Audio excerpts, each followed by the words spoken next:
Welcome to my टैट classes. Friends, आज हम पढ़ेंगे बाल विकास और बाल विकास में हम पढ़ने वाले हैं प्रतिभाशाली बालक, सृजनात्मक बालक तथा विशिष्ट बालक की पहचान। यानी कि इस कैटेगरी के आपके बालक हो तो आप उन बच्चों की पहचान कैसे करेंगे। तो आइए वीडियो स्टार्ट करते हैं। पहले देखते हैं प्रतिभाशाली बालक।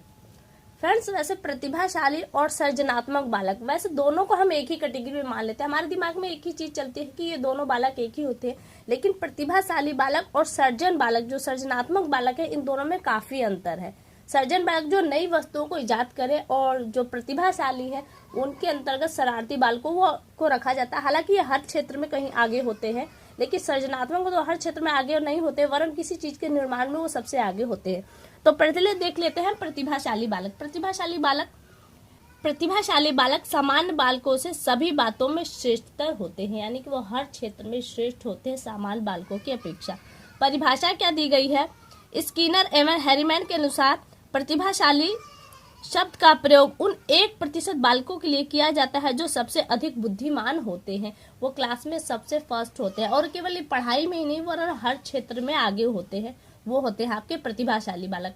दूसरे नजरिए से देखें तो ऐसे बालक आपको जो आपकी क्लास में आप पढ़ाते हैं या आपके साथ में जो सबसे ज्यादा शरारती स्टूडेंट होता है वो प्रतिभाशाली होता है। क्या? क्योंकि हर कार्य को वो जल्दी से कर लेके उपरांत खाली हो जाता है, फ्री हो जाता है, वो क्या दूसरों को डिस्टर्ब करता है या कोई नई शरारत करता है जिसकी वजह पूरी क्लास डिस्टर्ब होती है। तो कहा है कि ऐसे बालक को टीच करना भी एक प्रॉब्लम होती है, एक प्रशिक्षु शिक्षक ही उन्हें टीच कर सकता है, अन्यथा नहीं।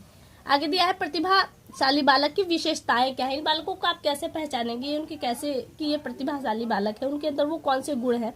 तो कहा जा रहा है कि विशाल शब्दकोश होता है इनके पास, मानसिक प्रक्रिया की तीव्रता होती है, किसी चीज को सोचने की समझने की जल्दी से फैसला लेने की क्षमता होती है, दैनिक कार्यों में विभिन्नता, सामान्य ज्ञान की श्रेष्ठता भरपूर होती है।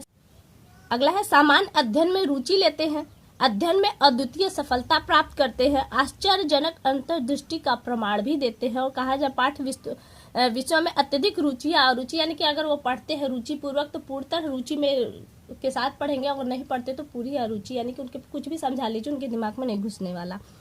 और अगला पॉइंट है विद्यालय के कार्यों के प्रति बहुधा उदासीनता होती है उनके अंदर, क्योंकि वो एक्टिव होते हैं, उनको ऐसे कार्य करने होते हैं जो सामान्य बालक से हटकर होता है। ऐसे में क्या दिया, वो बहुधा उदासीनता से भरपूर होते हैं विद्यालय के कार्यों में। फिर बुद्धि परीक्षण में उच्च बुद्धि लब्धि, यानी कि 130 प्लस से 170 प्लस के बीच में उनकी IQ होती है।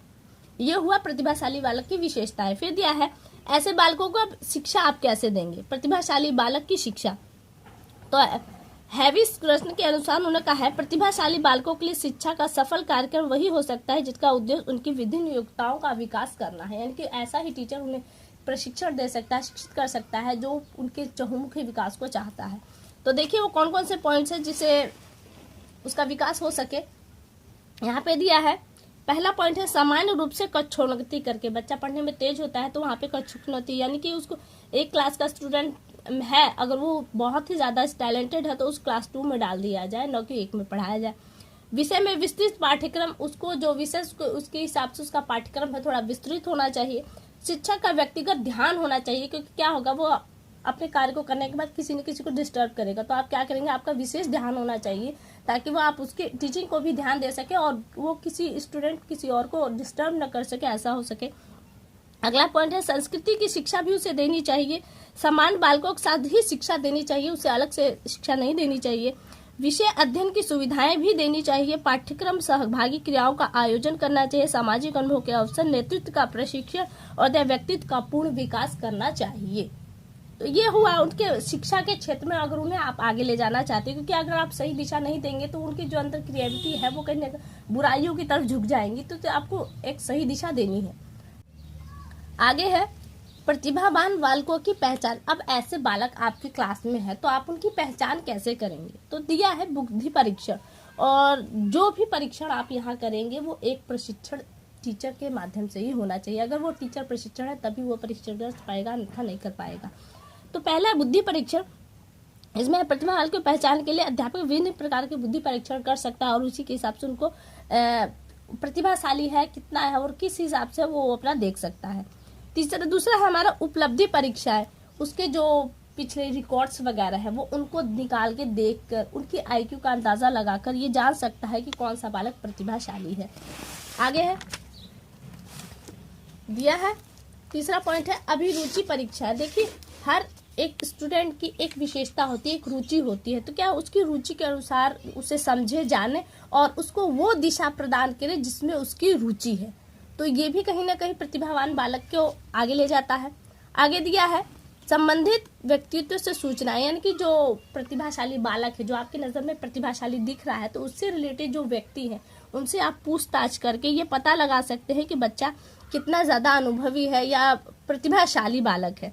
फिर आगे पांचवा जो पॉइंट दिया है डी हार्न और कफ की सूची के आधार पर इन्होंने कहा कि कफ ने प्रतिभा के गुणों को एक ऐसी सूची तैयार की जिसके आधार पर प्रतिभावान बालकों का पता लगाया जा सकता है।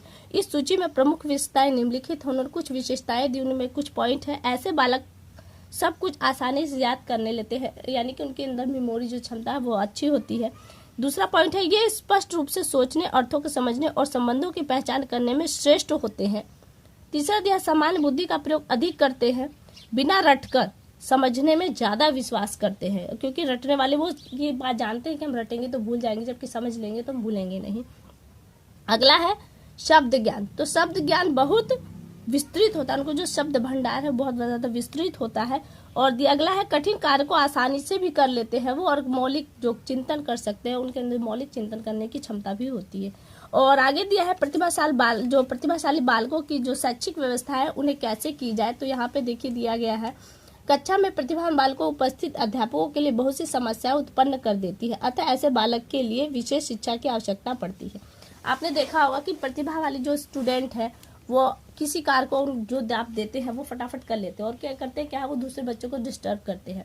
और यही कारण है कि हमारे सब जगह तो नहीं, बट दिल्ली स्टेट में इनको 3 कैटेगरी में रखा जाता है। जैसे क्लास 6 हम लेते हैं, क्लास 6 का एक स्टूडेंट, कई सारे स्टूडेंट हैं, तो हम क्या सभी स्टेटों में उनको एक साथ एक ही क्लास में पढ़ाया जाता है। लेकिन वहाँ दिल्ली में ऐसा नहीं होता, वरना कैसा होता है कि इनको 3 कैटेगरी में डिवाइड किया जाता है। एक तो होता है प्रतिभा, फिर होता है निष्ठा, और होता है फिर विश्वास। यानी कि इनको इनकी आईक्यू के हिसाब से एजुकेशन दिया जाता है। अगर हम निष्ठा के अनुसार से अगर एजुकेशन दें तो प्रतिभा वाले पीछे रह जाते, क्योंकि उनके हिसाब से, उनकी आईक्यू के हिसाब से वो एजुकेशन नहीं होती, तो क्या होता है वो पीछे हो जाते हैं। तो वहाँ पे क्या होता है, उनकी आईक्यू के हिसाब से इन्हें अलग क्लास दी जाती है और रुचि के हिसाब से उन्हें एजुकेशन दी जाती है। आगे है दिया है अवसरों की समानता। क्या है अवसरों की समानता से अभिप्राय है कि अध्यापक समान बालकों की तरह प्रतिभावान बालकों को भी उनकी अपनी योग्यता या प्रतिभाओं को विकसित करने का अवसर प्रदान करे, उनको उसी के हिसाब से एजुकेशन दे, उनको ऐसे रास्ता दे ताकि वो अपने अवसरों के हिसाब से उनका सदुपयोग कर सके। अगला है तीव्र पदोन्नति। अभी हमने कहा कि अगर बच्चा पढ़ने में तेज है तो क्या आप करेंगे, उसे क्लास चेंज करवा दी, यानी कि 1 का स्टूडेंट के लायक पढ़ रहा है वो, तो आप उसे 2 में डाल दीजिए, तो क्या होगा, उसकी पदोन्नति हो जाएगी। लेकिन कहा है बहुत से मनोवैज्ञानिकों ने इसे गलत कहा है कि ऐसी स्थिति में वो ऐसे क्लास में चला जाता है जहाँ पे उसकी एज आईक्यू उसके हिसाब से नहीं होती, तो क्या होता है वो समाज के विपरीत हो जाता है, वो उस हिसाब से विकसित कम समायोजित न होकर बल्कि कुसमायोजित हो जाता है। तो ये सही भी है और गलत भी। आगे है पाठ्यक्रम की समृद्धि। पाठ्यक्रम हमने देखा कि जो प्रतिभाशाली बालक है उनकी आईक्यू अधिक होती है, तो ऐसी कैटेगरी में आप क्या करेंगे, उनकी आईक्यू के हिसाब से उन्हें एजुकेशन देखें। तो क्या है पाठ्यक्रम की समृद्धि, और उनके जो पाठ्यक्रम है उसको थोड़ा बड़ा रहेगा। जो कमजोर बच्चे हैं उनके हिसाब से इनका पाठ्यक्रम थोड़ा बड़ा रहेगा। और कहा कि हेलिंगवर्थ ने पाठ्यक्रम की समृद्धि के लिए निम्नलिखित कार्यक्रम बनाए हैं। कौन से हैं, सभ्यता का अध्ययन, जीवन गाथाओं का अध्ययन, आधुनिक भाषाओं का अध्ययन, और चौथा जो पॉइंट है विशेष योग्यताओं का अध्ययन। ये 4 पॉइंट्स को अंदर रख के हम उनके पाठ्यक्रम की समृद्धि कर सकते हैं। अगला पॉइंट है बुरी सामाजिक आदतों को रोकना। प्रतिभाशाली बालक हमने बताया कि वो बहुत ज़्यादा इंटेलिजेंट होता है। ऐसे में होता है क्या, अगर वो एक्टिव भी होती है, उनकी क्रिएटिविटी उनके अंदर बहुत ज़्यादा होती है, अगर उनकी क्रिएटिविटी को सही दिशा न दी जाए तो वो बुराइयों की तरफ चले जाएंगे। तो ऐसा होता है कि आप उनकी एक्टिविटीज़ को एक सही दिशा दें ताकि वो उन बुराइयों की ओर न जा सके। तो बुरी सामाजिक आदतों को रोकना एक अध्यापक का कार्य होता है। ये तो आपका हो गया प्रतिभाशाली बालक। अब आता है हमारा सृजनात्मक, जो सृजनशील बालक है वो। तो यहाँ पे देखिए सृजनशीलता का क्या तात्पर्य दिया गया है। अर्थ सृजनात्मक शब्द अंग्रेजी की क्रिएटिविटी से बना है। इस शब्द का सामान्य विधायकता, उत्पादकता, किसी चीज को बनाना होता है, रचनात्मकता या डिस्कवरी आदि का प्रयोग होता है। फादर कार्मी बुल्के ने क्रिएटिव शब्द के समांतर सृजनात्मक, रचनात्मक, सर्जन शब्द बताए। डॉक्टर रघुवीर ने इसका अर्थ सर्जन, उत्पन्न करना और सर्जित करना या बनाना बताया है। यानी कि किसी नए चीज को इजाद करना ही सर्जन कहलाता है। फिर इसकी डेफिनेशन क्या है, जेम्स ड्रेवन ने यहाँ पे बताया है कि अनिवार्य रूप से किसी नई वस्तु का सर्जन करना ही सृजनात्मक है। जबकि प्रतिभाशाली बालक में क्या था, प्रतिभाशाली बालक था वो हर एक क्षेत्र में आगे था, वरन सर्जन नहीं था, वो एक सृजनात्मक बालक नहीं था, वो नई चीज को इजाद नहीं करता, वरना कि वो जो है वर्तमान में वो उसमें ही श्रेष्ठ था। तो लेकिन कहाँ यहाँ पे सृजनात्मक मतलब वो नई चीज को इजाद करता है, यानी कि अगर किसी समस्या का सृजनात्मक प्रतिभा वाली बालक भी पहचान कब होगी, जब कोई प्रॉब्लम आएगा उसका सॉल्यूशन खोजना था, और सृजनात्मक भी वहीं पर आएंगे, क्योंकि जब दोनों ही चीजें आती हैं आपके सामने तभी वो कोई करता है, और चिंतन ही होता है। और आपको मैं बता दूं कि जो चिंतन है वो दो तरह के होते हैं, एक तो अपसारी चिंतन होता है, दूसरा है अभिसारी चिंतन। अपसारी चिंतन, अभिसारी, अभिसारी मिस होता है एक बिंदी पर फोकस होना, और अपसारी होता है फैलना, यानी कि ये बिंदी है तो इसकी तरफ सब झुकते हैं। लेकिन जो अपसारी होता है वो ऐसे होता है, यानी कि उसके सोचने का दायरा बहुत दूर होता है। जो सृजनात्मकता होती है वो आपका अपसारी चिंतन के अंतर्गत आता है। और कहा जा रहा है कि सृजनात्मक जो बालक है उनकी आप पहचान कैसे करेंगे, तो उनकी पहचान के लिए जो पॉइंट है देखिए, सृजनशील बालकों में मौलिकता के दर्शन होते हैं, यानी कि वो जो सोचता है ये नहीं कि अब हटकर सोचता जरूर है, बट वो समाज को लेकर ही सोचता है, यानी कि कोई उस पर उंगली नहीं उठा सकता कि उसने वो गलत सोचा है या गलत किया है। तो वो क्या है, मौलिकता के दर्शन होते हैं। सृजनशील बालक का दृष्टिकोण समान व्यक्तियों से अलग होता है। दूसरा पॉइंट है स्वतंत्र निर्णय क्षमता सृजनशीलता की पहचान है। वो जो भी निर्णय लेता किसी दबाव में नहीं लेता, वरन कि स्वतंत्र रूप से लेता है, और जो भी निर्णय उसका निकल कर आता है वो एक सही निर्णय निकल कर आता है, और अपने आप पर उसे पूर्ण विश्वास होता है अपने इस निर्णय पर।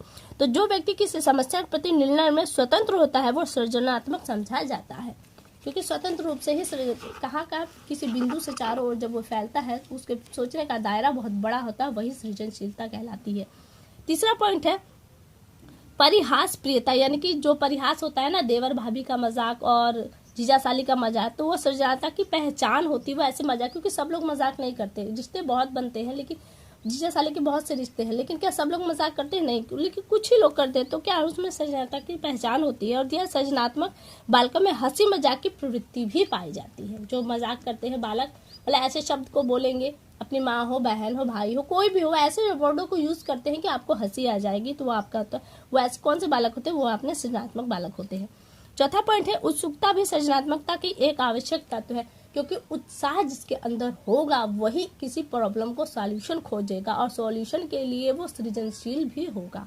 तो कहा जा रहा है कि सृजनात्मकता भी एक तत्व है उत्सुकता के लिए। सृजनशील बालकों में संवेदनशीलता अधिक पाई जाती है। वो हर एक पॉइंट को बारीकी से सोचते हैं, तो कह रहे हैं उनमें संवेदनशीलता भी पाई जाती है। छठा पॉइंट है सृजनशील बालकों में स्वायत्तता का भाव भी पाया जाता है। वो स्वयं के लिए भी सोचते हैं। फिर अगला है सृजनात्मक परीक्षण। सृजनात्मक के परीक्षण आप कैसे करेंगे, तो उनका जो टेस्ट है, आप ऐसे बालकों की पहचान कैसे करते हैं। उन बालकों की पहचान के लिए दिया है चित्र पूर्ति परीक्षण, क्योंकि चित्र में क्या दिखाया जा रहा है और उसके हिसाब से अब किस चीज़ की डिमांड हो रही है वो उसे पूर्ण करना होता है। तो इससे हम सृजनशील बालकों की पहचान कर सकते हैं। दूसरा पॉइंट है प्रोडक्ट इम्प्रूवमेंट टास्क। चुने के खिलौने जो होते हैं उनके नूतन विचार से नए तरीके से उनको बनाने के लिए वो चीज़ें दी जाती है ताकि वो अपने सृजन को बढ़ा सके। वृत्त परीक्षण, एक परीक्षा में वृत्त चित्र बनाए जाते हैं और उनके थ्रू उनका चयन किया जाता है। टिन के डिब्बे, सृजनशीलता की बात है। टिन के डिब्बे यानी खाली टिन के डिब्बे उन्हें जी दिए जाएंगे और कहा जाएगा कि वो इन चीज़ों से जो नई चीज़ें बना सकते हैं वो उन्हें बनाएं। तो आपने बहुत से यूट्यूब चैनल्स देखे होंगे जिसमें वो बेकार चीज़ों से आपको नई चीज़ें बनाना सिखाते हैं, वो इसी सृजनशील के अंतर्गत आते हैं वो सब चीज़ें। आप क्या है सृजनात्मकता का विकास कैसे करेंगे। अब बालक में अब सृजनात्मकता है नहीं है, अगर तो उसका विकास करते जो बालक सृजनशील है तो उनको एक दिशा कैसे देंगे। तो यहाँ तथ्यों का अधिगम, समस्या को हल करने में कौन कौन से तत्व को सिखाया जाए, शिक्षक को इस बात का ध्यान रखना चाहिए। मौलिकता, शिक्षक को चाहिए कि तत्वों के आधार पर मौलिकता के दर्शन भी कराएं। तीसरा पॉइंट है मूल्यांकन, बालकों में अपना मूल्यांकन स्वयं करने की जो क्षमता है उसका विकास करे। चौथा पॉइंट है समस्या के स्तरों की पहचान, जिससे कि वो उनको पहचाने और उनका जो सॉल्यूशन है वो उसे ढूंढ निकाले। पांचवा पॉइंट है जांच करें, बालकों में जांच करने की कुशलता का अर्जन कराएं। और छठा जो पॉइंट है पाठ सहगामी क्रियाएं, विद्यालय में बुलेटिन बोर्ड, मैगजीन, पुस्तकालय, वाद्य, खेलकूद, स्काउटिंग, एनसीसी आदि क्रियाओं द्वारा नवीन उद्भावनाओं का विकास करना भी सृजनात्मकता के अंतर्गत आता है। तो फ्रेंड्स ये तो हो गया आपका सृजनशील। अब आगे जो इसी टॉपिक में आपका बनता है वो आता है विशिष्ट बालक। तो मैं आपको बता दूं कि विशिष्ट बालक एक ऐसा पार्ट है, ये इसी टॉपिक का है, लेकिन ऐसा पॉइंट है यहाँ से अक्सर प्रश्न पूछे जाते हैं। और ये भी खासियत है कि जो भी प्रश्न पूछे जाते हैं वो अक्सर किसी न किसी रूप में विवाद में आ जाते हैं। सीटेट में भी ये क्वेश्चन 2-3 बार आया है और 2-3 बार ही ये विवादित रहा है। इसके क्वेश्चन पे आंसर मिले, पहले तो ऐसा नहीं था कि पता चल सके कि सबको मार्क्स मिल रहे हैं, नहीं ऐसा हुआ है। और इस बार यूपीटीटी में भी ये क्वेश्चन आया था जो विवादित रहा है, इसके सबको मार्क्स मिले हैं। तो ये पॉइंट मेरे हिसाब से बहुत ही इंपॉर्टेंट है, तो इसको हम बहुत बारीकी से अगले वीडियो में देखें। तो आज के लिए इतना ही, अगले वीडियो में आपसे फिर मुलाकात होगी, तब तक के लिए नमस्कार।